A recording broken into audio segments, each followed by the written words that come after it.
Harte takes pride in Tyrone's All-Ireland defeat. "We'll keep the faith in every way." We've heard the phrase, "keep the faith," from many a vanquished manager after big game defeats, but it's not a stock soundbite when uttered by Mickey Harte. The Tyrone manager's religious faith is the central tenet of his life.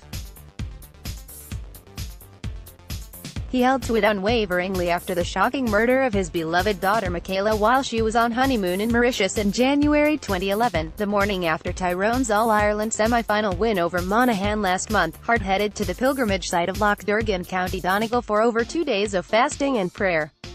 So when he references God in his immediate appraisal of his team's 2-17 to 1-14 All-Ireland final defeat by the 4-in-a-row Dubs, it almost passes you by. "I feel for the people who came along to support us today, who were really looking forward to the cup coming back to Tyrone," Harte tells BBC Sport Northern Ireland's Thomas Kane, "but we have to be patient.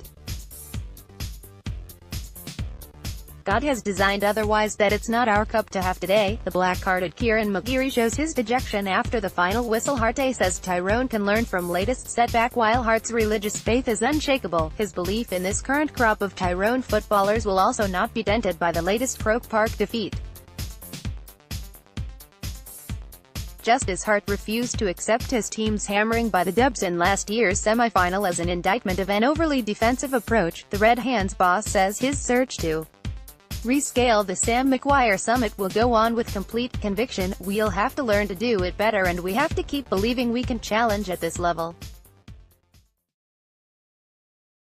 People have to think on their feet, under pressure. It's a new experience for a lot of our players. They'll have that to the good in the future. Whether we get back here again in a short time, who knows?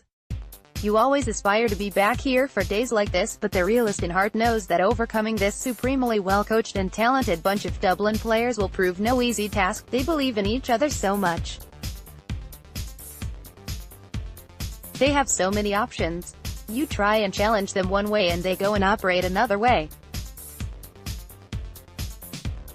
They are very difficult to play against." Niall Scully celebrates scoring Dublin's second goal in the first half. Tyrone heads spinning by halftime. Top of Mickey Harte's football to-do list in the coming weeks may be devising some method of bulletproofing his team against the kind of second-quarter collapse which effectively put Sunday's game to bed by halftime after Tyrone had earlier led by 4. "Tyrone heads are spinning. Everything was going right, now it's going all wrong," said former Red Hand star Enda McGinley on BBC Radio Ulster during the halftime interval.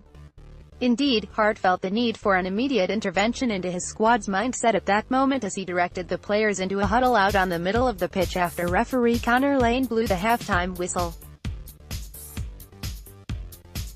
Only 18 minutes earlier, the Cork referee's decision to award the Dubs a penalty for Tiernan McCann's shove on Paul Mannion had started the process of Tyrone's house falling in. Up high in the Hogan stand, it looked a harsh enough call, but replays subsequently indicated that Lane got the decision absolutely correct as McCann made his intervention as Mannion was about to pull the trigger. Whatever about the rights and wrongs of the decision, potential All-Ireland champions should be capable of responding better to such adversity. Warning signs had been there. In truth, the warning signs had been there for the Red Hands early on as the Dubs, with relative ease, made a couple of incisions into the Tyrone danger zone, including Jack McCaffrey's early goal chance as his missed shot was grasped by Niall Morgan. With Cathal McShane and Mark Bradley particularly prominent, Tyrone responded with a high-tempo burst of 5 unanswered points before the oxygen was sucked out of them by Mannion's penalty after Kieran Kilkenny had pinched and Niall Morgan kick-out.